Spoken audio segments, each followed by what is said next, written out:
Pai, nós somos tão gratos por aqueles que na sua geração ouviram a tua voz e a obedeceram prontamente. Hoje nós estamos aqui, Senhor, representando a 6ª geração e a tua filha, a 5ª geração. Alguém tão fiel que ousou continuar a crer contra a esperança. Alguém tão experiente em tantas batalhas, vitoriosas porque dependeu do teu Espírito. Senhor, que grande privilégio ter a apóstola Raquel conosco e ter a sua voz profética continuando a ecoar nas nações e no Brasil. E nós nos sentimos privilegiados porque ela não se calou, ela não se rebelou, ela não se cansou. E tudo quanto tu tens para ela há de ser estabelecido até o último suspiro, porque a sua vida está rendida no teu altar.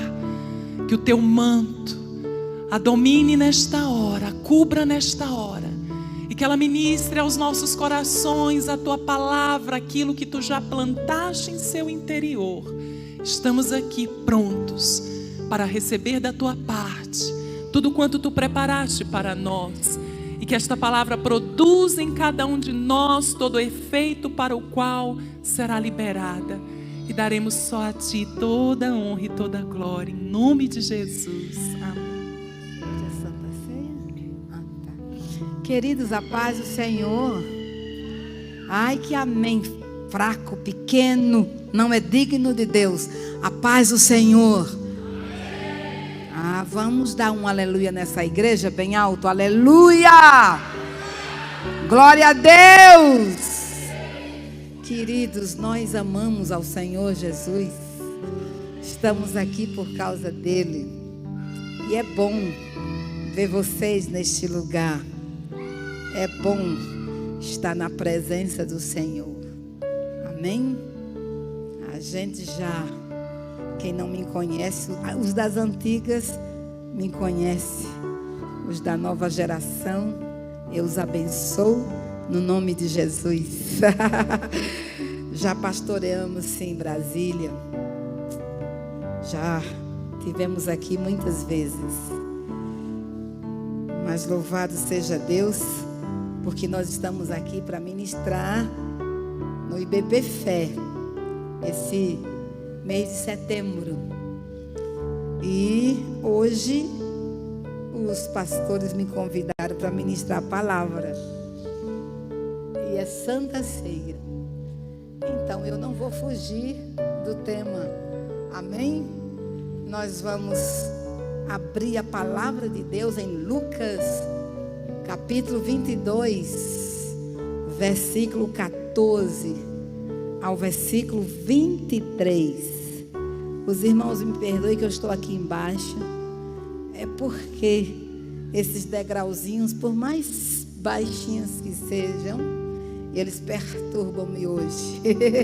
Então degraus não são bem-vindos para os meus joelhos. E também me desculpe que eu fiquei sentada no louvor, mas eu não tenho mais culpa por ficar sentada no louvor, tá bom? Porque eu vivi a minha infância, adolescência e juventude com tudo que eu poderia ser e dar para o Senhor. Então eu dei todas as minhas energias. E por esse motivo os joelhos hoje estão dizendo: você deu demasiadamente. Mas como não há aposentadoria para quem está no reino de Deus, amém? Eu só deixarei de bendizer ao meu Senhor quando eu fechar os olhos para esta terra. Então, queridos, o nosso Deus recebe o nosso louvor, porque nós nos dobramos no coração primeiro. Nós levantamos as mãos no coração primeiro. Nós ajoelhamos no coração primeiro. Então eu sempre digo a Deus hoje: Deus, eu me ajoelho no coração, porque hoje eu não me ajoelho fisicamente, mas eu digo, eu me ajoelho no coração. O Senhor sabe que o meu coração está de joelho diante da tua presença, porque eu te adoro. Não são os meus gestos que te adoram, é o meu coração que te adora, porque o Senhor manda que nós o adoremos de todo o coração primeiro, depois com todo o nosso entendimento, depois com todas as nossas forças. Então, queridos, que nós possamos adorar o Senhor primeiro com o nosso coração. E estamos aqui para servir a esse Deus que tem todo o poder, a esse Jesus maravilhoso, a esse Jesus que é a razão do nosso viver, a esse Jesus que nos ama e que deu a vida por cada um de nós. Então nós devemos adorá-lo com tudo que temos, com tudo que somos. Ainda que não tenhamos uma voz tão afinada como a voz do grupo, mas Deus quer o seu louvor. Deus quer que você abra a boca neste lugar. Deus não quer ouvir só os sons da guitarra, nem do violão, nem do teclado, nem da bateria. Deus não quer só ouvir o som das lindas vozes que saem do púlpito. Deus quer ouvir o som do seu coração, quer ouvir o som da sua voz. Então que você possa abrir a sua boca e exaltar o Senhor com um tom de voz que você tem, mas Ele quer lhe ouvir, porque o seu cheirinho é único na terra, o som que você faz é único na terra, e Deus quer ouvir o som da sua voz neste lugar. Amém? Então que você se entregue, porque Deus quer falar conosco nesta noite.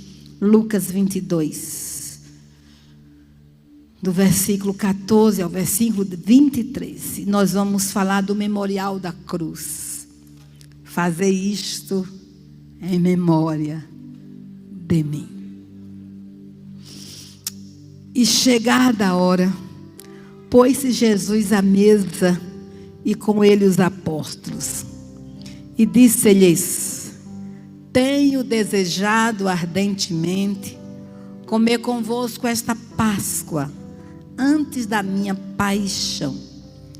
Pois vos digo que não a comerei mais, até que ela se cumpra no reino de Deus. Então, havendo recebido um cálice e tendo dado graça, disse: tomai-o e repartiu entre vós. Porque vos digo que desde agora não mais beberei do fruto da videira, até que venha o reino de Deus. E tomando pão, e havendo dado graças, partiu e deu-lhe dizendo: isto é o meu corpo, que é dado por vós, fazei isto em memória de mim. Semelhantemente, depois da ceia, tomou o cálice, dizendo: este cálice é o novo pacto em meu sangue, que é derramado por vós. Mas eis que a mão do que me trai está comigo à mesa, porque na verdade o Filho do Homem vai segundo o que está determinado, mas ai daquele homem por quem é traído. Então eles começaram a perguntar entre si qual deles o que ia fazer isso. 1 Coríntios 11, 26 declara, 11, versículo 26, eu vou ler o versículo do 23 ao 26. Porque eu recebi do Senhor o que também vos ensinei, que o Senhor Jesus, na noite em que foi traído, tomou o pão e, tendo dado graças, o partiu e disse: tomai, comei, isto é o meu corpo, que é partido por vós, fazei isto em memória de mim. Semelhantemente, também depois de cear, tomou o cálice, dizendo: este cálice é o Novo Testamento no meu sangue. Fazei isto todas as vezes que beberdes em memória de mim. Porque todas as vezes que comerdes este pão e beberdes este cálice, anunciais a morte do Senhor até que venha. Pai, nós estamos diante de um texto tão costumeiro para as nossas vidas.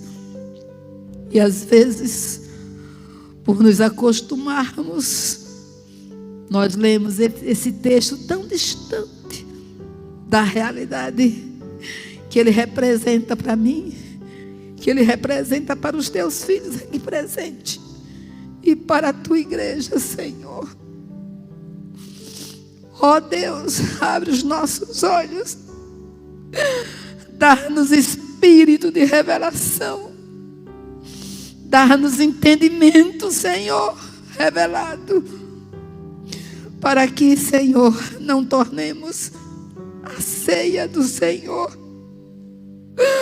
um mero ritual, uma tradição dos evangélicos, Senhor. Ó Deus, nos perdoa, nos perdoa em nome de Jesus, nos perdoa, porque precisamos, Senhor, ter a visão do Cristo bendito, ter a visão do Cristo que ressuscitou, ter a visão do Cristo que nos comissionou a propagar, a celebrar a sua morte até que Ele venha. Pai, abre o entendimento da tua igreja, abre o entendimento do teu povo, Senhor, que nos aproximemos mais e mais de ti, que amemos mais e mais a ti, que sirvamos a ti de todo o nosso coração, Senhor. Que estas verdades mexam conosco, ó Deus, em nome de Jesus. Que a verdade do Calvário, a manifestação do teu grande amor por nós, nos impulsione a viver uma vida de fidelidade, uma vida de obediência, uma vida de temor, uma vida de santidade, ó Pai, em nome de Jesus. Fala neste lugar, nesta noite, Senhor. Fala com toda esta igreja, Pai.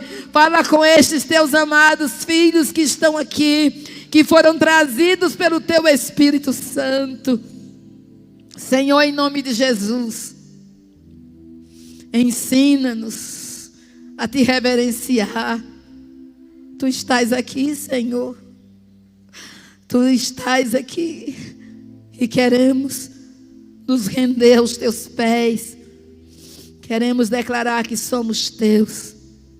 Queremos confessar que vamos te obedecer e vamos contigo até as últimas consequências, porque tu és o nosso Deus.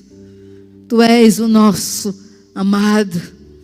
Tu és Jesus, o Cristo, Filho do Deus vivo, e nós te amamos. Fala conosco, Espírito Santo. Fala conosco neste lugar. Fala com o teu povo. Fala comigo. Fala com cada um de nós. Em nome de Jesus. E a igreja diz amém. Queridos, nós estamos perdendo a sensibilidade. Sabia? Estamos perdendo a sensibilidade da presença de Deus. Estamos perdendo a sensibilidade daquilo que Ele quer nos falar. E nós não podemos nos acostumar com o mundo em que estamos vivendo. Nós temos que ser sensíveis à voz do Espírito. Temos que ser sensíveis à sua presença. queremos o Senhor na nossa vida. Acima de tudo, o Senhor. Então, queridos, declare comigo: em memória de mim. Diga: fazer isto em memória de mim. Não, dê voz, jogue força nos seus pulmões. Sai toda a inércia deste lugar. Dê voz, diga: fazer isto em memória de mim. Outra vez: fazer isto em memória de mim. Querido, esta é uma ordem dada pelo nosso Senhor Jesus Cristo. Fazer isto em memória de mim. O que Jesus mais desejou foi estar na última Páscoa. O que ele mais desejou foi sentar com seus apóstolos e celebrar a última Páscoa. Ele veio para isso. Ele viveu para concretizar isso. Jesus sabia para que ele veio. Jesus sabia que ele deveria satisfazer toda a justiça de Deus na cruz. Jesus não iria à cruz 1 minuto de antecipação, nem chegaria à cruz 1 minuto de atraso. Ele chegaria na cruz na hora de Deus. Ele morreria na hora de Deus. Ele sofreria as nossas penalidades na hora de Deus. E ele viveu para demonstrar na cruz a extravagância do amor de Deus por você e por mim. E amados, você pode perguntar, e eu também vou perguntar nesta noite: por que Jesus ordenou que celebrássemos a sua morte? Escutem bem. A Páscoa foi estabelecida no Egito. A Páscoa foi a primeira festa de Yahvé, celebrada no Egito pelo povo de Israel. E foi a nação de Israel a quem Deus deu a incumbência, a missão de proclamar às nações da terra a sua glória, o seu poder, a sua majestade. E através das festas chamadas Festas do Senhor, Deus estava mostrando à nação de Israel o que ele fez, mas ele também estava mostrando o que ele faria. E a nação de Israel se concentrou só no que Deus fez, mas esqueceu de compreender no seu espírito que a festa da Páscoa era uma festa profética. Era uma festa que chamava a existência da profecia proclamada pelo Deus eterno no Éden ainda, diante de Satanás, diante de Adão e diante de Eva. Quando Deus, na sua soberania, afirmou que da mulher nasceria um que esmagaria a cabeça de Satanás. E a nação de Israel recebeu de Deus esse privilégio de anunciar a vinda do Messias, a vinda do Salvador, a vinda do Filho de Deus, que aqui na terra chamaria Filho do Homem, o Emanuel, o Deus conosco. Oh, maravilha! Queridos, e quando você vai lendo no decorrer da história, você chega lá no final do capítulo de 2 das Crônicas, segundo livro das Crônicas, você vai encontrar o motivo pelo qual Deus permitiu o cativeiro na nação de Israel, na Babilônia. E um dos motivos, irmãos, do cativeiro na Babilônia foi porque o povo de Israel deixou de celebrar as festas do Senhor. Deixou de celebrar os sábados de festa, os sábados de dias, os sábados de anos. O povo de Israel esqueceu do comando que Deus lhe deu. E quando chega nos dias do profeta Isaías, Deus está dizendo: eu estou cansado das vossas festas, porque essas festas do Senhor, tão santas, tão solenes, tão proféticas, perderam o sentido do coração da nação, no coração do povo.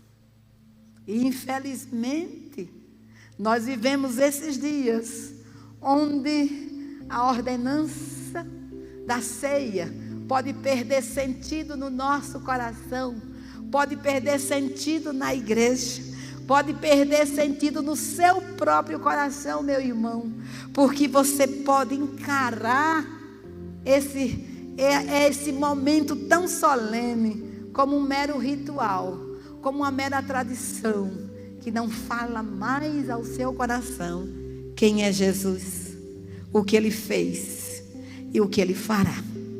Então, se nós temos na Bíblia uma nação que esqueceu de celebrar as festas do Senhor, se temos uma nação que tornou as festas do Senhor meros rituais, se temos uma nação chamada Israel que profanou as festas do Senhor, entregando ao Senhor ratos, então, esses avisos no Antigo Testamento é para você, é para mim. Por quê? Porque nosso coração pode se tornar insensível. O nosso coração pode se tornar uma verdadeira pederneira, uma verdadeira iceberg, gelado, frio, distante da realidade da cruz, distante daquilo que Cristo fez por mim e por você. Aí Jesus, sabendo disso, que nós somos seres desmemoriados, Jesus, sabendo que Ele demoraria para voltar, Ele nos entregou uma ordenança, tal como Ele entregou a Israel. Mas a ordenança da ceia não foi entregada à nação de Israel.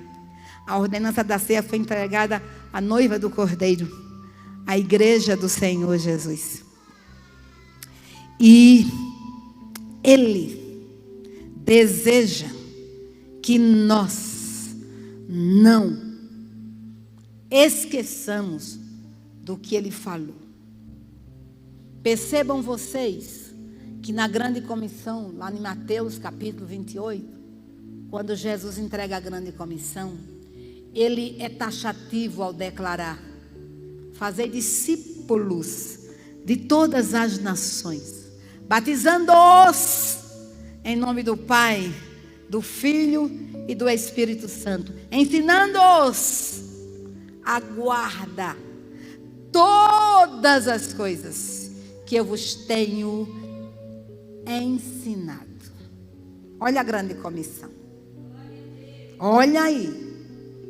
Olha os avisos claros do Senhor Jesus, que devem ser observados por todos nós. E agora, na ceia, Ele também coloca um aviso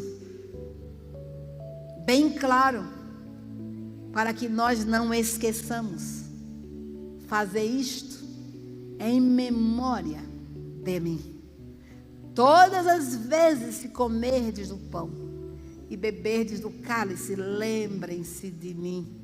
O que é que Jesus quer que lembremos dele? Agora veja, amados, veja uma coisa: somos seres desmemoriados. Esquecemos com muita facilidade do que Deus fez ontem, do que Deus fez no início da semana, do que Deus fez o mês passado, do que Deus fez um ano atrás, do que Deus fez em 1984. Nós esquecemos. Basta acontecer algo que nos choque, para que nós esqueçamos que Deus é bom, para que nós esqueçamos que Deus é misericordioso, para que nós esqueçamos que Deus faz milagre, para que nós esqueçamos que Deus está presente em toda e qualquer situação, que Ele não nos abandona em momento algum. Ele é o nosso pastor e nada nos faltará.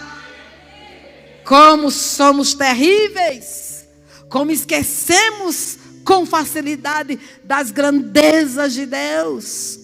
E quantas vezes somos pegos dizendo: onde é que tu estás? Queridos, o memorial da cruz deve ser lembrado sempre. É uma ordem, não é uma opção. É uma ordem dada pelo Senhor da igreja, a sua noiva. O memorial da cruz não pode ser esquecido um único dia na nossa vida. É o memorial da cruz que nos faz permanecer de pé na presença do Senhor. É o memorial da cruz que nos faz trilhar o caminho da obediência, o caminho da santidade, o caminho da fidelidade, o caminho do temor. Nós fomos chamados a olhar para Jesus, a contemplar o que Jesus fez, a permanecer contemplando o que Jesus fez, para que nós não desfaleçamos na caminhada chamada a caminhada cristã. Então, esse memorial da cruz é para mim, é para você. Veja o que está escrito em Deuteronômio capítulo 8, versículo 2. E te lembrarás de todo o caminho pelo qual o Senhor teu Deus tem te conduzido durante estes 40 anos no deserto, a fim de te humilhar e de te provar, para saber o que estava no teu coração, se guardarias ou não os seus mandamentos. Então veja que Deus no Antigo Testamento, Ele desejou que Israel lembrasse,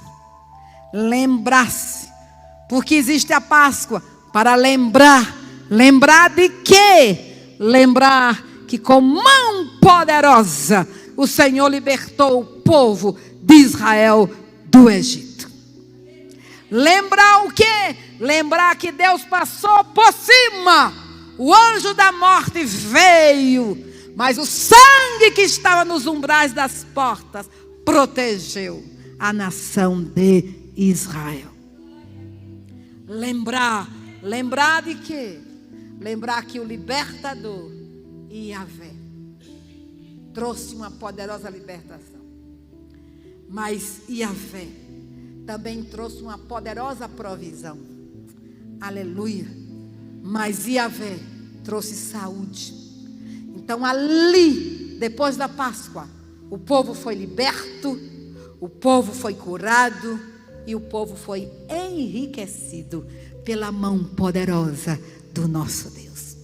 E por que tudo isso aconteceu? Porque o Cordeiro foi imolado. Porque uma profecia rasgou os céus do planeta Terra. E esta profecia ecoou a partir do Egito. Da semente da mulher nascerá um que esmagará a cabeça de Satanás. Oh, louvado seja o nome do Senhor. Deuteronômio 8:11. Guarda-te, que não te esqueças do Senhor teu Deus, deixando de observar os seus mandamentos, os seus preceitos e os seus estatutos que eu hoje te ordeno. Mais uma vez, Deus está dizendo: guarda-te, não te esqueças. Por quê? Porque assim como o povo de Israel foi tendente a esquecer, nós também, da nova aliança, do século 21, somos tendentes a esquecer. Em Deuteronômio 8:14 está escrito: não se exalte o teu coração e te esqueças do Senhor teu Deus, que te tirou da terra do Egito, da casa da servidão. nós estamos sujeitos a entrar pelo caminho do orgulho, da soberba, da vanglória, e esquecermos do que Deus já fez. Esquecermos que Ele nos tirou das trevas e nos transportou para a sua maravilhosa luz. Esquecermos de que Ele pagou um alto preço para nos dar vida eterna, para perdoar os nossos pecados. Esquecermos de tudo aquilo que Cristo fez. Então, queridos, Jesus sabia, e por esse motivo Ele declarou: fazei isto em memória de mim. Anunciai a minha morte até que eu venha.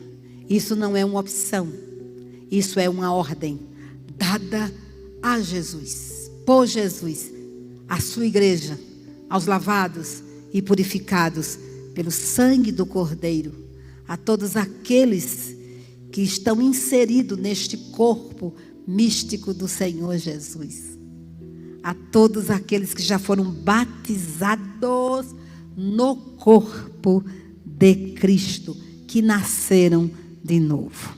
Agora escute bem, porque o memorial da cruz é um testemunho do que Deus fez por nós. Então, por que devemos celebrar o memorial da cruz? Por que devemos celebrar a ceia do Senhor? Porque o memorial da cruz é um testemunho do que Deus fez por nós. Quero estar ao pé da cruz, que tão rica fonte corre franca salutar do Calvário monte. Se na cruz, se na cruz, nela me glorio, pois enfim vou descansar. Salva a lei do rio. Queridos, a cruz é o testemunho do que Cristo fez por você, do que Cristo fez por mim. Veja o que diz a palavra.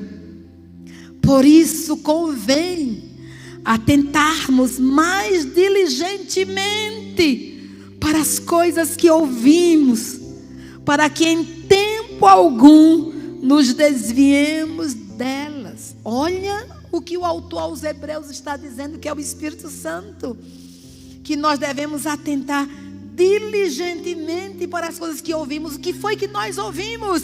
Deus amou o mundo de tal maneira que deu o seu Filho unigênito, para que todo aquele que nele crer não pereça, mas tenha a vida eterna. O que foi que nós ouvimos? Nós ouvimos que Jesus morreu na cruz do Calvário pelos nossos pecados. Nós ouvimos que Jesus foi sepultado, mas ao terceiro dia ressuscitou e nos deu uma eterna salvação. E nós não podemos nos desviar desta verdade absoluta. Não podemos nos desviar dos princípios da palavra de Deus. Nós temos que ouvir e permanecer até que Cristo volte. Porque aquele que perseverar até o fim será salvo. Hebreus 2, versículo 3. Como escaparemos nós se descuidarmos de tão grande salvação, a qual, tendo sido anunciada inicialmente pelo Senhor, foi-nos depois confirmada pelos que a ouviram? Hebreus 2:9. Vemos, porém, aquele que foi feito um pouco menor que os anjos, Jesus, coroado de glória e honra, por causa da paixão da morte, para que pela graça de Deus provasse a morte por todos, porque convinha que aquele para quem são todas as coisas, por meio de quem tudo existe, em trazendo muitos filhos à glória, aperfeiçoasse pelos sofrimentos o autor da salvação deles. Pois tanto que santifica, como os que são santificados, vêm todos de um só. Por esta causa, ele não se vergonha de lhes chamar irmãos. Portanto, visto como os filhos são participantes comuns da carne e sangue, também ele, semelhantemente, participou das mesmas coisas, para que pela morte derrotasse aquele que tinha o poder da morte, isto é, o diabo, e livrasse todos aqueles que com medo da morte estavam por toda a vida sujeitos à escravidão. Pelo que convinha que em tudo fosse feito semelhante a seus irmãos, para se tornar um sumo sacerdote misericordioso e fiel nas coisas concernentes a Deus, a fim de trazer propiciação pelos pecados do povo, porque naquilo que ele mesmo sendo tentado, padeceu, pode socorrer aos que são tentados. Queridos, nós não podemos esquecer o memorial da cruz. Nós temos que pedir ao nosso Deus que nos dê compreensão do que foi o Calvário, para que cada dia nós tenhamos uma profunda gratidão pelo que Jesus fez. Querido, se é uma coisa que você vai ficar impactado, é quando você chegar no céu. Quando você chegar no céu, a visão do Cordeiro vai ser permanente. Por toda a eternidade, você vai ter a visão do Cordeiro. Você nunca perderá a visão do Cordeiro, porque você vai sempre ter gratidão eterna pelo que Cristo fez por nós. Nada se compara, não há ouro, nem prata, nem riquezas. A rainha Elizabeth deixou muitas riquezas, mas ela não pôde levar nem um anel de ouro para a sepultura. Ela não pôde levar um único anel de ouro para a eternidade. Porque o maior tesouro que um homem pode ter é Jesus Cristo de Nazaré. É a salvação eterna na pessoa bendita de Jesus Cristo. O Cordeiro que foi morto estará diante de nós por toda a eternidade. A Bíblia diz: eis que fui morto e estou vivo pelos séculos dos séculos. A visão da cruz é tão profunda, tão perfeita, tão real, tão plena, tão absoluta, que diante do trono está o nosso Cristo, à direita de Deus Pai, nas alturas. Mas ele não está vestido com vestes de pedras preciosas. A Bíblia diz que o manto dele é mais alvo do que a branca lã. É um alvo que nós humanos não conseguimos enxergar, perceber. Mas uma coisa você não pode esquecer, e Deus não pode esquecer: o sangue de Jesus está sobre as vestes de Jesus até hoje. Não existe um único segundo que Deus não contemple o sangue do Cordeiro. Por toda a eternidade, Deus contemplará o sangue do Cordeiro, porque o sangue sangue do Cordeiro fala o que Cristo fez por mim e por você por toda a eternidade. O sangue de Jesus é a base da nossa vitória, meus irmãos. Nós não podemos viver distante da cruz. Nós não podemos viver distante deste memorial. Nós precisamos ser dominados pelo que Cristo fez na cruz. Porque o que Cristo fez na cruz fará você e eu ter compaixão do perdido, ter misericórdia do perdido. Fará você e eu ser pregador e pregadora do evangelho a tempo e fora de tempo. Fará você e eu ser um adorador apaixonado por Jesus. Fará você e eu temer ao nome do Senhor, andar em santidade, andar em obediência, andar em fervor. Fará você e eu não se impressionar com as belezas deste mundo. Fará você e eu não andar no relativismo pregado por este mundo. Fará você e eu derrotar Satanás a cada momento que ele vier contra nós. Sabe por quê? Porque a visão da cruz deve nos dominar completamente. Jesus declarou: todas as vezes que comerdes do pão e beberdes no cálice, celebrai a minha morte até que eu venha. Queridos, qual o centro da ceia do Senhor? Qual é o centro da ceia do Senhor? O centro da ceia é a cruz de Cristo. É a cruz de Cristo. É a mensagem da cruz. É tudo que Ele fez por mim e por você na cruz do Calvário. O centro da cruz está em Isaías 53. Toda a Bíblia fala desse centro da cruz. E nós precisamos, amados, precisamos ter em mente essa verdade. Porque nos aproximamos da ceia do Senhor e parece que a nossa vida não muda. Parece que aqueles elementos não têm valor no reino espiritual, não fala a nós. Parece que o pão partido não diz nada. O vinho derramado não diz nada. Mas, irmãos, o pão partido deve falar. Quem é o pão vivo que desceu do céu para você e para mim?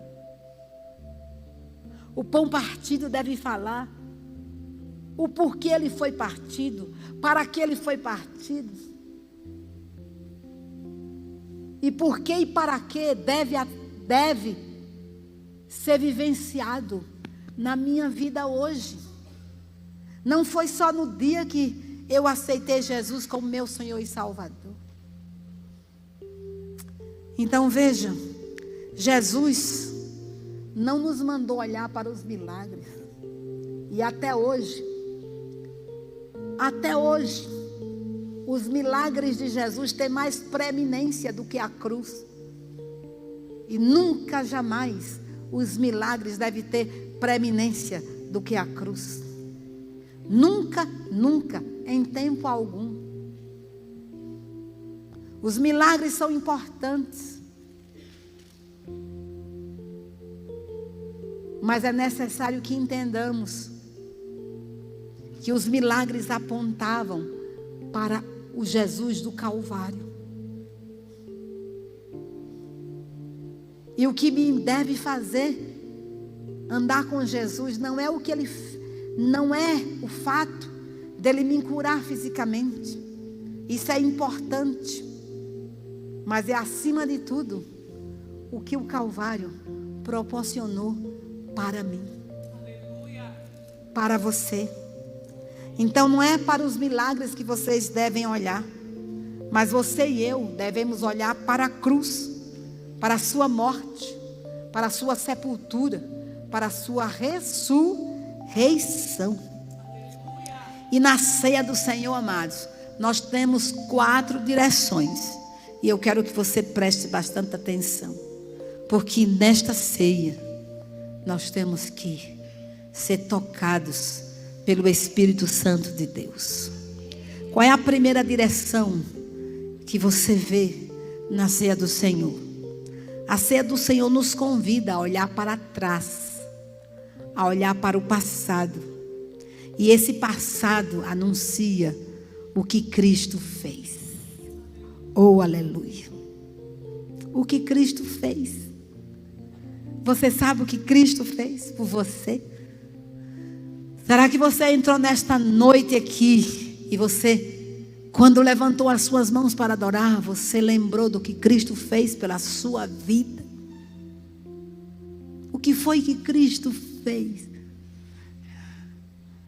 O profeta Isaías, ele declara que Jesus levou sobre si as nossas dores e as nossas enfermidades. O castigo que nos traz a paz estava sobre ele. O que Cristo fez, meus amados? Ele tomou sobre si os seus trapos de imundícia. Ele tomou sobre si os nossos pecados. Ele tomou sobre si as suas doenças e as minhas doenças. Ele tomou sobre si as suas maldições e as minhas maldições. Jesus tomou sobre si toda a ira de Deus contra o seu pecado, contra o meu pecado. Isaías diz que não havia beleza nenhuma em Jesus. Isaías declara que os homens reputavam a Jesus como oprimido e como ferido de Deus, como um malfeitor, como um amaldiçoado, porque ele estava morrendo uma morte de cruz. O que ele fez por você, meus amados? E muita gente senta nos bancos de uma igreja evangélica sem saber o que Cristo fez. E por isso a vida não muda. Porque a sua vida só vai mudar a partir do momento em que você tem entendimento do seu espírito do que Cristo fez. O que Cristo fez por mim?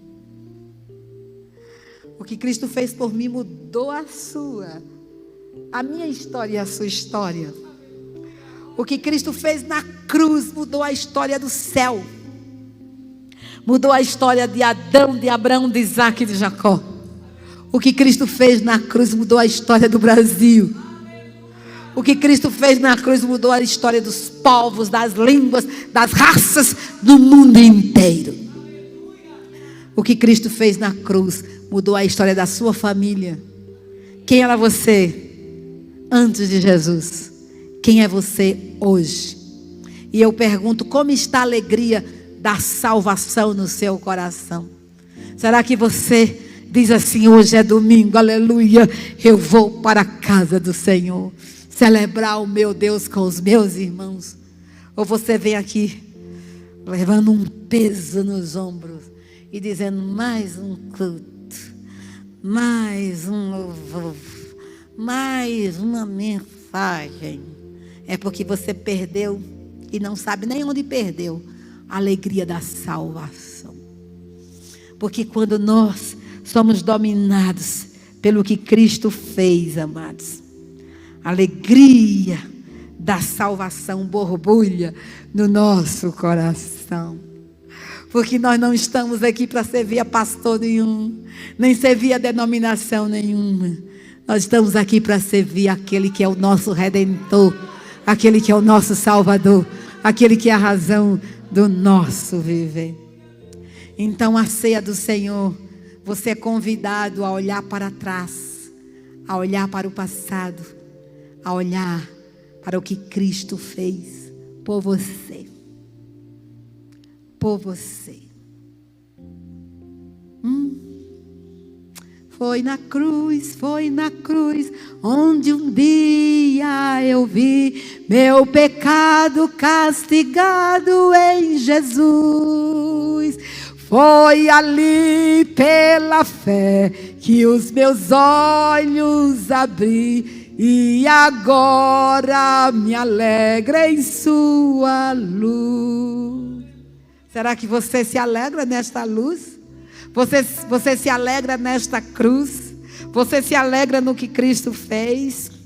Mas, queridos, nós também somos convidados a olhar para a frente. Eu não me concentro só no que Cristo fez. Eu me concentro também no que Cristo fará. Qual é a promessa que tem para o meu futuro? Para onde eu devo olhar? O que Ele declarou para mim, amados? Ele disse: celebrai a minha morte até que eu venha. Oh, aleluia! Então, na ceia do Senhor, meu coração vai ficar mais ardendo em fogo, porque a ceia do Senhor me faz olhar para o alto, me faz olhar para a promessa, me faz saber que a esperança da glória é Cristo e Ele vai voltar para me buscar. Oh, aleluia! Oh, aleluia! Queridos, sabe o que significa isso? Eu estou dando escatologia, então meu coração está fervendo de Maranata, ora vem Senhor Jesus. Mas escute o que eu quero dizer para você. O consolo que Jesus deu aos seus discípulos num momento de dor, de tristeza, de acabrunhamento, num momento de profunda decepção, porque eles amavam a Jesus. Eles queriam Jesus como seu mestre, como seu líder. E por mais que Jesus dissesse que iria morrer, eles não compreendiam o anúncio de Jesus. Então, quando Jesus se reúne com aqueles discípulos, no capítulo 13 de João, para ler a Ketubá, né? Eles ficaram tristes, mas Jesus trouxe um consolo aos seus discípulos. E eu quero que vocês entendam que o maior consolo que a igreja tem, o maior consolo que a noiva de Jesus tem, eu e você temos, é a convicção, a certeza de que Jesus vai voltar. Ele disse para os seus discípulos: não se turbe o vosso coração. Credes em Deus, crede também em mim. Na casa de meu Pai há muitas moradas. Se assim não fora, eu vos teria dito, pois vou preparar-vos lugar. E quando eu for e vos preparar lugar, voltarei, aleluia, e vos recebereis para mim mesmo, para que onde eu estou estejais vós também. Queridos, nós precisamos perguntar: onde está a nossa esperança? O que é que eu estou esperando? Onde eu estou pondo o meu coração? Onde eu estou pondo o meu tesouro? Que consolo eu de fato preciso? Será que o meu consolo está numa casa, num carro, nos bens materiais, em uma família, num filho, no casamento? Onde está o meu consolo? O consolo que Jesus deu aos seus discípulos não se resumiu a nada, absolutamente nada desta terra. Jesus falou do céu, Jesus falou da sua volta. Jesus disse para os discípulos: eu vou preparar-vos lugar, eu venho buscar vocês, porque onde eu moro é o lugar em que vocês irão morar. Eu garanto isso. Este é o consolo da igreja. O apóstolo Paulo, quando foi consolar a igreja de Tessalônica, uma igreja que estava confusa quanto à ressurreição de Jesus, se de fato Jesus tinha ressuscitado, se de fato os mortos em Cristo ressuscitariam, se de fato Jesus já tinha voltado ou não. Porque afinal de contas aquela igreja estava debaixo de uma perseguição terrível do Império Romano. E além do mais era uma igreja no mundo grego, que não cria na ressurreição. Então aqueles crentes vinham de onde? Da sociedade grega, que creu quando criança, quando adolescente, quando jovem, em todas as bobageiras da filosofia gnóstica. Mas agora aquele povo recebeu a Cristo como Senhor e Salvador. E o apóstolo Paulo vem trazer uma palavra de consolo. Vem ali a igreja a uma verdade absoluta: Cristo ressuscitou. E ele disse assim para aquela igreja: olha, amados, escutem bem, Jesus não voltou não, viu? Mas ele vai voltar. E eu quero dizer que ao ressoar da trombeta, os mortos em Cristo ressuscitarão primeiro. E nós, o que ficarmos vivos, seremos transformados e arrebatados. E subiremos ao encontro do Senhor nos ares. Foi o que ele disse para a igreja: consolai-vos, consolai-vos, consolai-vos uns aos outros com esta palavra. Nos dias de hoje, que consolo nós queremos? Nós queremos bênçãos físicas, bênçãos financeiras. É isso que a igreja busca. O consolo para muita gente é uma cura de uma enfermidade, é uma restauração do casamento. O consolo para muita gente é uma casa, é um carro. Mas não foi esse consolo que Jesus trouxe. Nem foi este tipo de consolo que Paulo trouxe a uma igreja chamada a igreja de Tessalônica, que passava por sérias perseguições. O consolo foi: Jesus vai voltar. Nós iremos morar no céu. O céu é um lugar maravilhoso. O céu é a morada dos santos, dos salvos. Esse é o consolo. Mas infelizmente vivemos uns dias tão difíceis,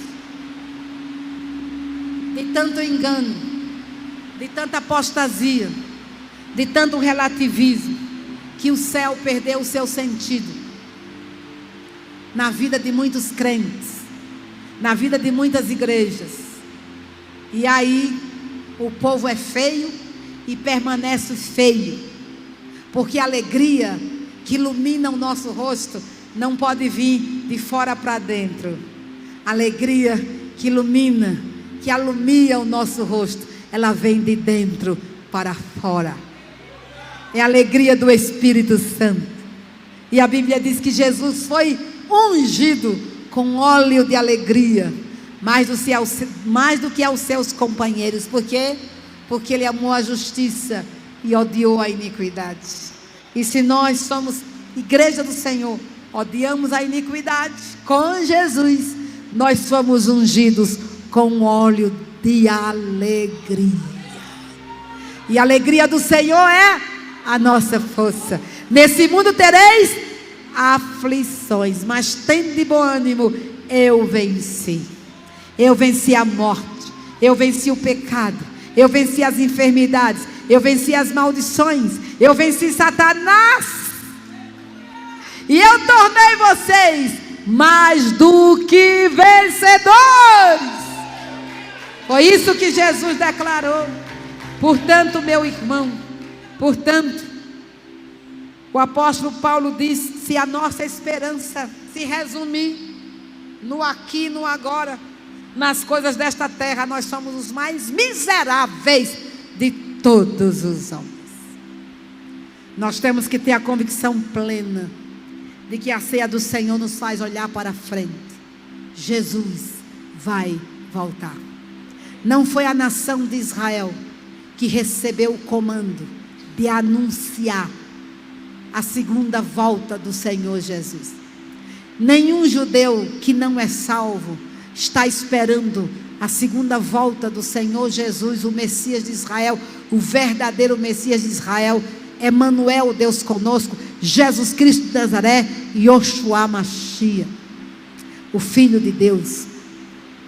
As nações da terra não estão esperando a segunda volta de Jesus. Se você sair aqui em Brasília e pegar 100 pessoas e perguntar: você está esperando que Cristo vai voltar? A maioria vai dar uma boa gargalhada na sua cara ou ficar espantado com esse assunto, porque eles não estão esperando Jesus voltar. Porque esta mensagem foi dada à igreja. Esta mensagem somos nós que temos que viver e transmitir. Somos nós que devemos anunciar que Cristo vai voltar. Queridos, se Jesus colocou na ceia do Senhor esta palavra profética, é porque Ele vai voltar. E todas as vezes que nós levantamos o cálice, e que nós levantamos o pão e participamos da ceia, nós estamos dizendo: Maranata, ora vem, Senhor Jesus. Jesus, eu estou te esperando. Queridos, a ceia do Senhor, além de nos levar a olhar para trás, a olhar para frente, ela também nos leva a olhar para dentro. Diga: dentro. Dentro. Examine-se o homem a si mesmo.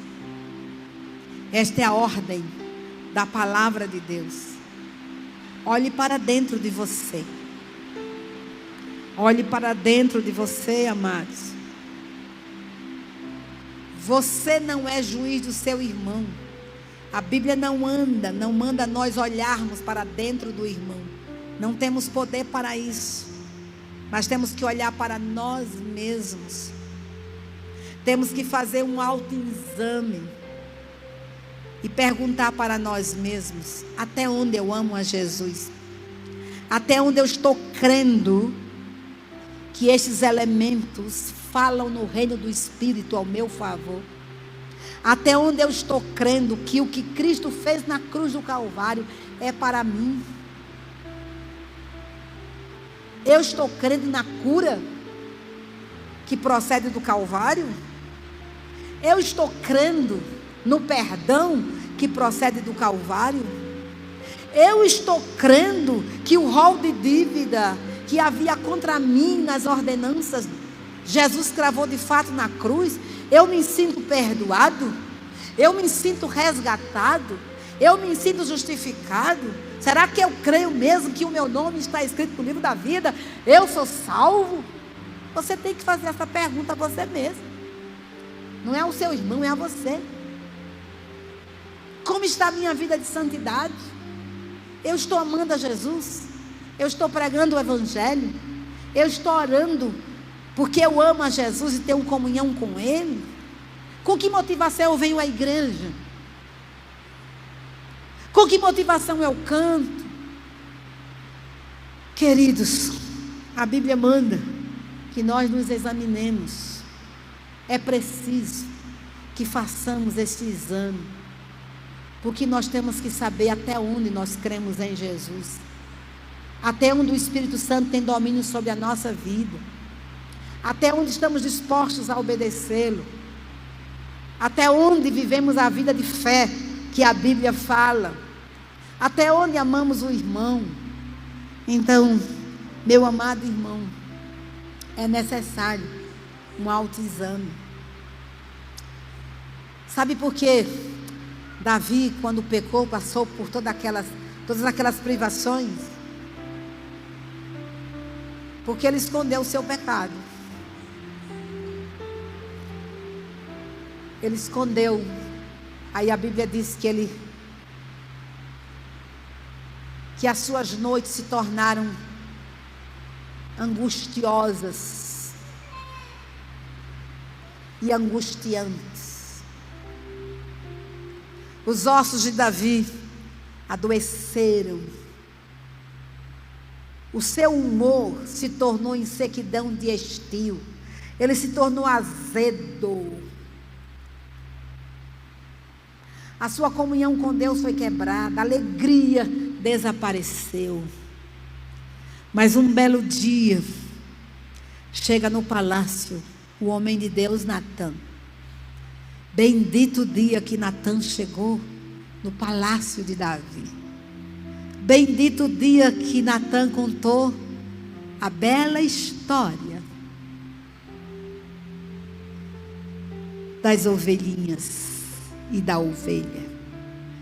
Dos dois homens, um que tinha muitas ovelhas e um que tinha só uma ovelha. Dia bendito foi aquele dia, porque quando Davi viu o dedo apontador do profeta dizendo: tu és este homem, ele caiu em si. Ele caiu em si. Ele não mandou os soldados prenderem no calabouço a Natã. Ele não mandou a espada passar pelo pescoço de Natã. Ele caiu em si e começou um processo de autoexame que durou muito tempo. E porque Davi fez esses autoexames, nós temos o Salmo 51, nós temos o Salmo 32. Quantos salmos nós temos que mostra o autoexame que Davi fez? Sonda-me, ó Deus, e conhece o meu coração. Prova-me e conhece os meus pensamentos. Vê se há em mim algum caminho mau e guia-me pelo caminho eterno. Meus irmãos, quando nós não fazemos este autoexame diante da ceia, nós nos tornamos cínicos, perdão da palavra, mas é isso mesmo, nos tornamos cínicos. Por quê? Porque nos acostumamos com o pecado, nos acostumamos com as poeirinhas que se atrelam aos nossos pés e não nos deixamos ser trabalhados pelo Espírito Santo de Deus, para que Ele diga: olha, muda isso, tire isso, faça isso, limpe isso, peça perdão nisso, se arrependa disso. O que foi que disse o apóstolo Paulo à igreja dos irmãos ali em Corinto? Foi que ele disse: há muitos fracos e doentes no meio de vós. E ele disse: até alguns já dormem, já morreram. Sabe por quê? Porque não souberam discernir o corpo de Cristo. Em outras palavras, não olharam para trás e não viram o que Cristo fez. Não olharam para frente e não viram o que Cristo falou, o que Cristo profetizou. Não olharam para dentro de si, não fizeram o autoexame e permaneceram cínicos na presença de Deus. Queridos, é a palavra, e a palavra deve ser cumprida, praticada por mim e por você. Se quisermos ser melhores crentes, devemos encarar com muita reverência, com muito temor, esse momento. Não porque somos perfeitos, mas porque estamos nos tornando cada dia mais parecidos com Jesus. Amém? Agora veja, o último olhar da ceia é ao redor. Então você olha para a direita, olha para a esquerda, olha para a retaguarda, olha ao seu redor. Quem está do seu lado? Como está a carinha do seu irmão hoje? Você observou seu irmão nessas igrejas escuras, Não dá para ver os irmãos, né? Isso é do cão, viu? Veja que é do cão. Porque Deus quer que olhemos para o nosso irmão. Não podemos amar a Deus se não amarmos o irmão. Amém? A igreja é corpo. A igreja tem cor, tem cheiro, tem nome. Seu irmão tem cor, tem cheiro, tem nome, tem altura. E tem endereço. E tem nome. Você sabe o nome do seu irmão? Quem faltou hoje? Você está sabendo quem faltou? Teve saudade do irmão que faltou? Então vamos aqui, olha. Qual foi o mandamento que Jesus deu nessa ceia? Ele deu um mandamento na ceia do Senhor. No capítulo 13 de João. Esse mandamento ele não deu à nação de Israel. Ele não entregou a nação nenhuma. Ele entregou a sua noiva. E ele entregou a sua igreja. E ele disse, depois da ceia, ele disse: um novo mandamento vos dou. E ele disse isso baseado naquilo que ele fez quando ele lava os pés dos discípulos. E ele disse: vocês também devem fazer o mesmo. Ele não está se centralizando em um ritual de lavar pés. Ele está se centralizando neste novo mandamento.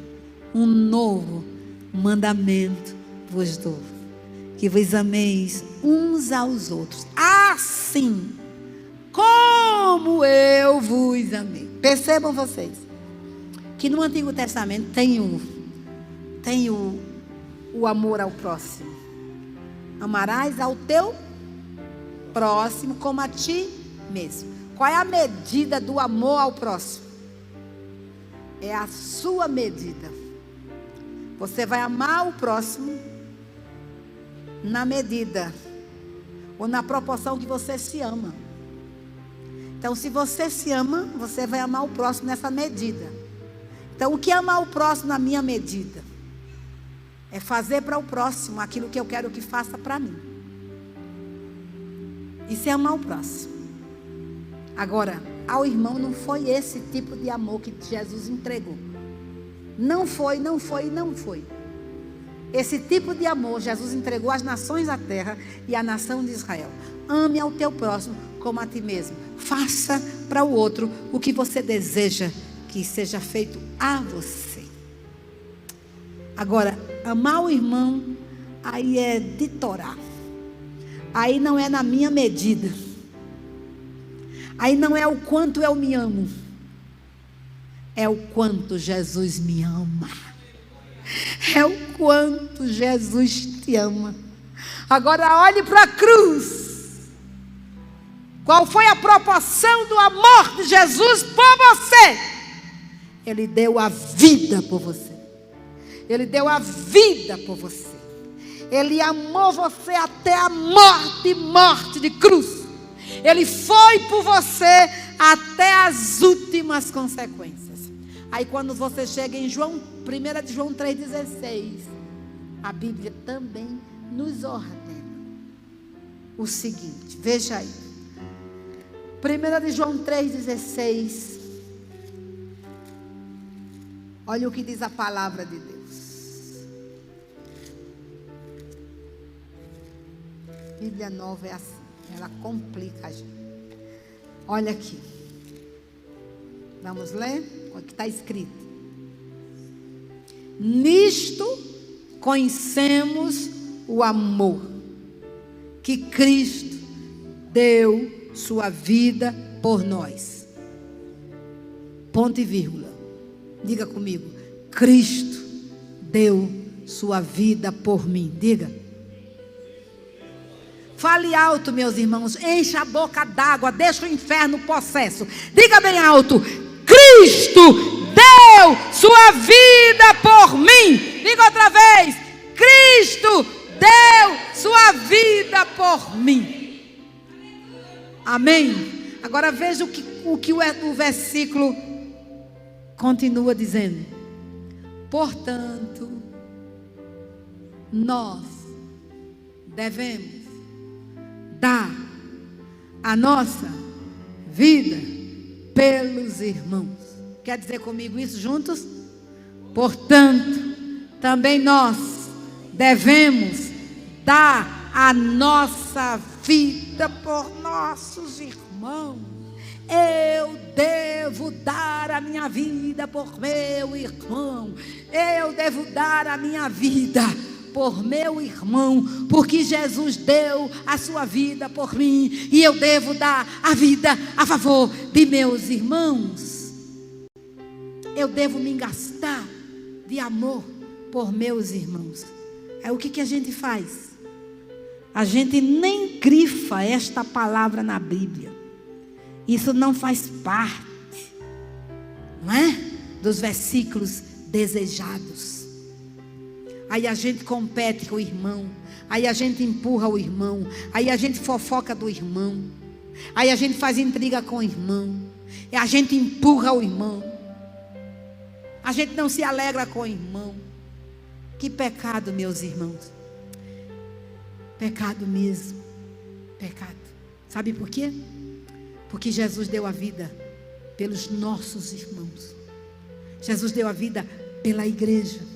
Jesus derramou o seu sangue pela sua noiva. E a noiva não é uma única pessoa. A noiva é o corpo. E o corpo é formado por muitos membros.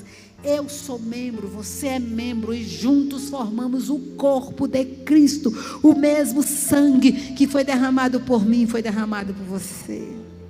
O mesmo Espírito que habita a mim habita em você, irmãos.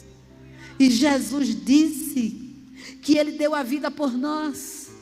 Portanto, nós devemos dar a vida pelos nossos irmãos. Isso é Bíblia Sagrada. Isso é para ser cumprido por esta igreja. Chega de competição. Chega de intriga. Chega de fofoca. Chega de empurrar. Chega de competir. Chega de achar que a minha célula é maior que a sua. Chega de dizer que eu tenho uma voz mais bonita que a sua. Chega! Nós somos do Senhor Jesus. Os nossos irmãos são importantes.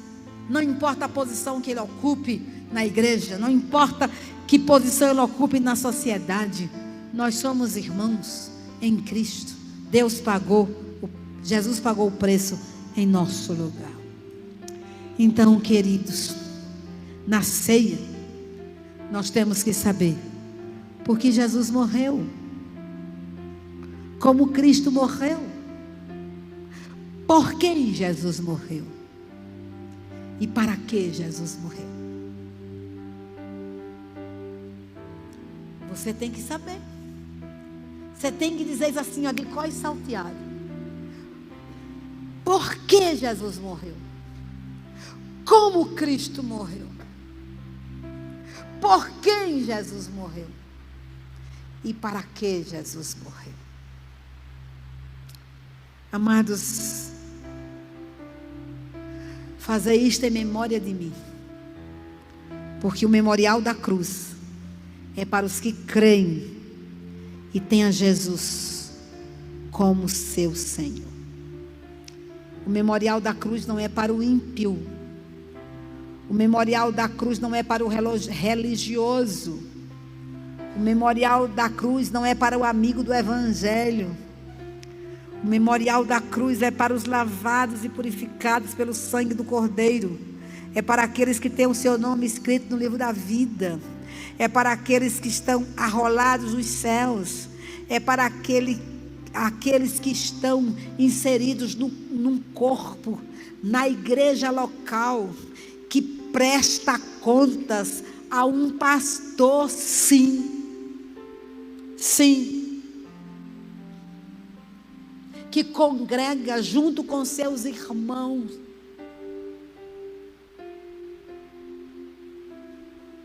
O memorial da cruz é para os aliançados, não é para os discípulos secretos,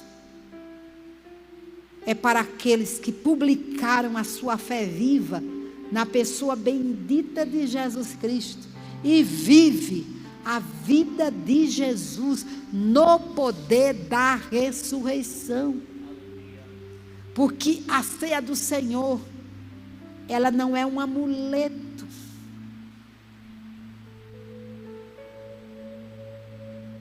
A ceia do Senhor é uma ordenança do Senhor da igreja, Jesus Cristo de Nazaré.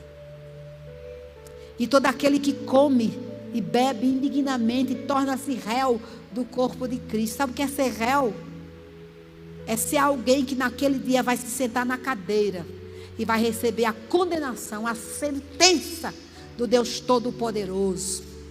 Apartai-vos de mim, maldito, para o fogo eterno, preparado para o diabo e seus anjos. Então preste bastante atenção nisso. A Bíblia é para ser obedecida.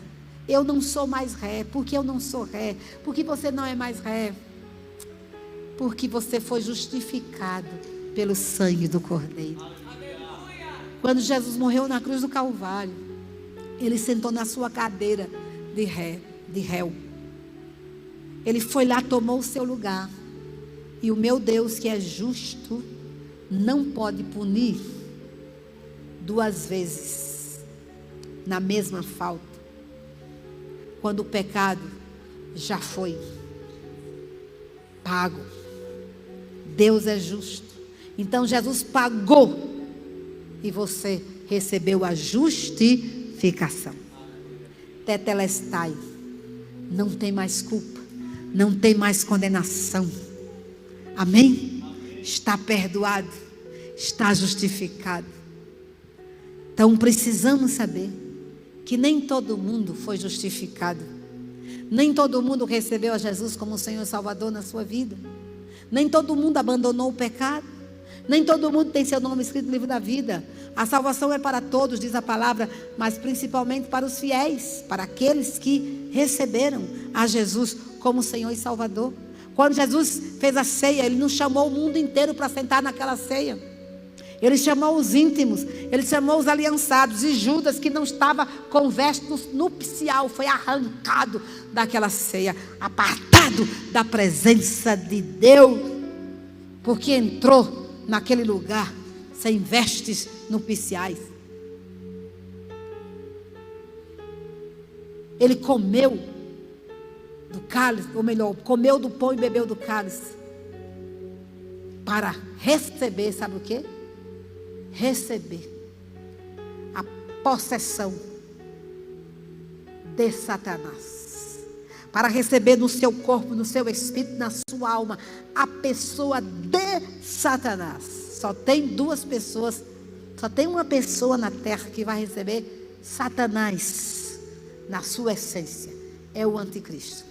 E Judas recebeu para ser o traidor de Jesus.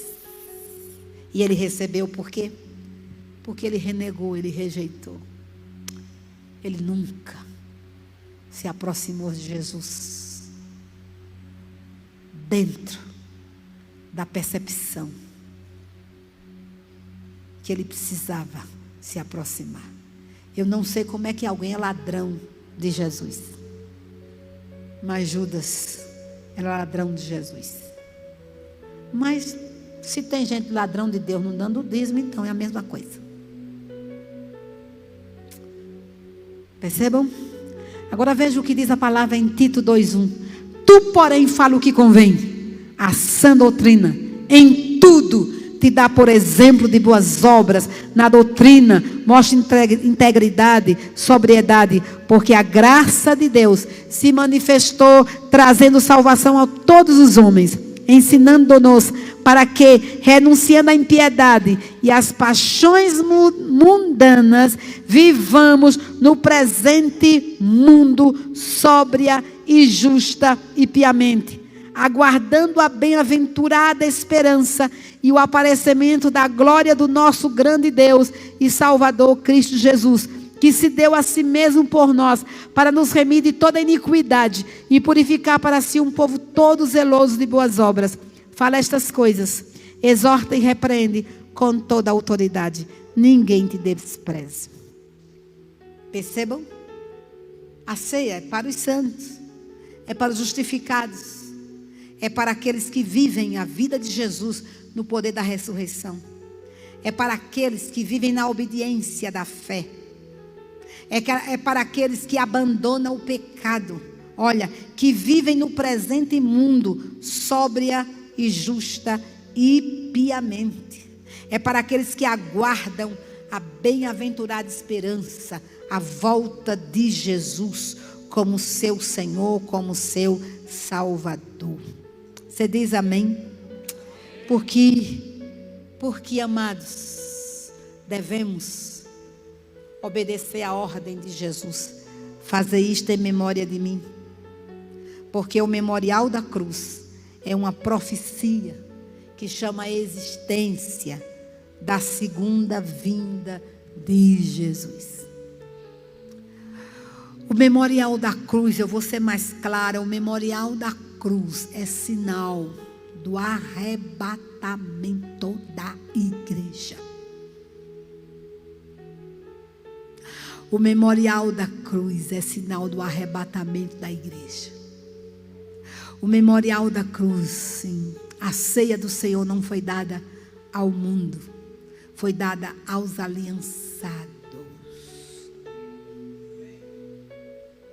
E quando Jesus ressuscitou, ele conviveu somente com os santos, só com os salvos. Ele só se apresentou aos seus discípulos. Depois que ele ressuscitou, ele não foi numa sinagoga pregar. Depois que ele ressuscitou, ele não uniu a multidão para ministrar milagres ou ensino.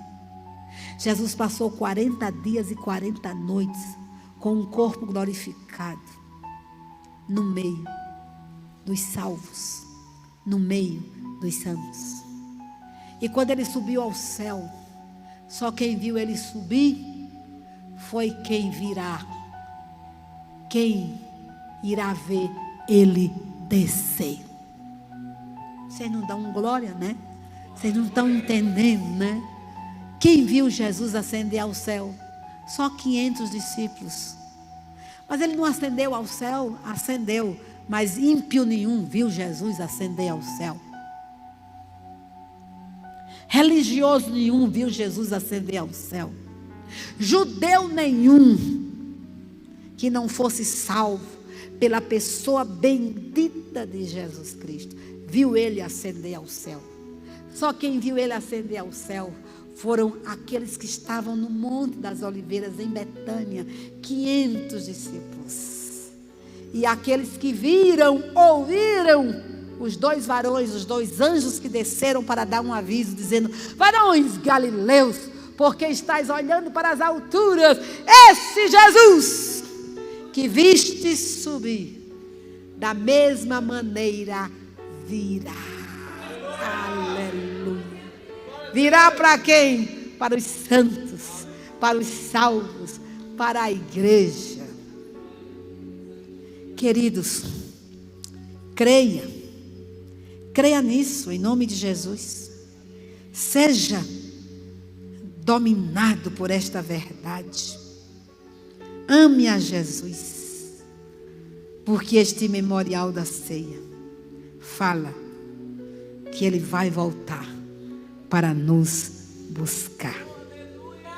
Pois Cristo não entrou num santuário feito por mãos, figura do verdadeiro, mas no próprio céu, para agora comparecer por nós perante a face de Deus, nem também para oferecer muitas vezes, como o sumo sacerdote de ano em ano entra no santo lugar com sangue alheio. De outra forma, necessário lhe fora padecer muitas vezes desde a fundação do mundo, mas agora, na consumação dos séculos, uma vez por todas, se manifestou para aniquilar o pecado pelo sacrifício de si mesmo. E como aos homens está ordenado morrerem uma só vez, vindo depois o juízo, assim também Cristo, oferecendo-se uma só vez para levar os pecados de muitos, aparecerá segunda vez sem pecado, olha aqui arrebatamento, aos que o esperam para salvação. Aleluia. Glórias ao nome do Senhor. Eu sou o Alfa e o Ômega, diz o Senhor Deus, aquele que é e que era e que há de vir, o Todo-Poderoso. Quando o vi cair aos seus pés como morto, e ele pôs sobre mim a sua destra, dizendo: não temas, eu sou o primeiro e o último, e o que vivo. Fui morto, mas eis aqui estou, vivo pelos séculos dos séculos, e tenho as chaves da morte e do Hades. Oh, aleluia! Jesus vai voltar. Jesus vai voltar. E Ele vem saltando sobre os montes. E Ele vem para buscar a sua igreja. E Ele vem para aqueles que o aguardam para a salvação. E o último ponto que eu quero deixar. Fazer isto em memória de mim, por quê? Porque ao participar da mesa do Senhor, renovamos a nossa aliança e desfrutamos de tudo que Ele conquistou na cruz. Tudo que Jesus conquistou na cruz é direito nosso, é nossa herança. Todas as bênçãos de Deus para nós, tomamos posse, é nossa herança. Toda a vida, todo o poder, tudo que Deus tem para dar, abrimos nossas vidas para receber. Nada mais resistirá. Maior é o que está em nós do que o que está no mundo. Oh, aleluia. Então tudo, amados, tudo que Jesus conquistou na cruz é direito dos aliançados, é herança dos aliançados. Ele conquistou o nosso perdão, Ele conquistou a nossa alegria, Ele conquistou a nossa paz, Ele conquistou o céu para nós, Ele conquistou a salvação, Ele conquistou todas as bênçãos. O apóstolo Paulo declara lá em Efésios, no capítulo 1, bendito o Deus e Pai de nosso Senhor e Salvador Jesus Cristo, que nos tem abençoado com toda a sorte de bênção espiritual nas regiões celestiais. É toda sorte de bênçãos. Tudo que Jesus conquistou na cruz é seu, meu irmão. É da igreja, meu irmão. Podemos tomar posse. O apóstolo Paulo diz: porque eu recebi do Senhor, é que também vos entreguei. Que o Senhor Jesus, na noite em que foi traído, tomou o pão e, havendo dado graças, o partiu e disse: tomai e comei, isto é o meu corpo, que é partido por vós, fazei isto em memória de mim. Semelhantemente também, depois de cear, tomou o cálice, dizendo: este cálice é o novo pacto no meu sangue. Fazei isto todas as vezes que o beberdes em memória de mim. Porque todas as vezes comerdes do pão e beberdes do cálice, estareis anunciando a morte do Senhor até que Ele venha. Tudo que Jesus conquistou é nosso direito, é nossa herança. A cura no Calvário, a redenção no Calvário, a perdão no Calvário, a libertação no Calvário, a prosperidade no Calvário, amados, a restituição no Calvário. Tudo que Jesus conquistou é seu, é meu, e podemos tomar posse pela fé. Concluindo, a ceia do Senhor, meus amados, é celebração, é vitória, é santificação. A ceia do Senhor é derrota do inimigo.